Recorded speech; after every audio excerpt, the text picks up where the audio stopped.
मियां tyre factory में एक मजदूर झुलसकर जाँ बहक। मियां टायर फैक्ट्री में काम करने वाले मजदूर शहजाद उरसा दराज से काम कर रहा था, जिसके पास न ईबीओ कार्ड बन सका और न ही सोशल सिक्योरिटी कार्ड बन सका।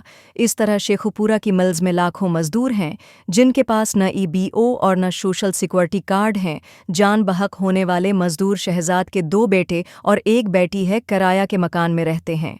शहजाद के वर्सा को छोटी सी रकम देकर चुप करवा दिया गया है, जबकि शहजाद फैक्ट्री वर्कर की बीवा कहती थी, हमारे हालात बहुत ख़राब हैं, हमें घर की छत दी जाए, मगर ऐसा न हो सका है। इसी तरह कई मजदूर रोज़ाना जाँ बहक होते हैं, कोई उदारा भी हरकत में नहीं आता है। ये तमाम उदारों के लिए सवालिया निशान है, मजदूर की फलाह व बहौद के लिए बने वाले क्यों खामोश होते हैं।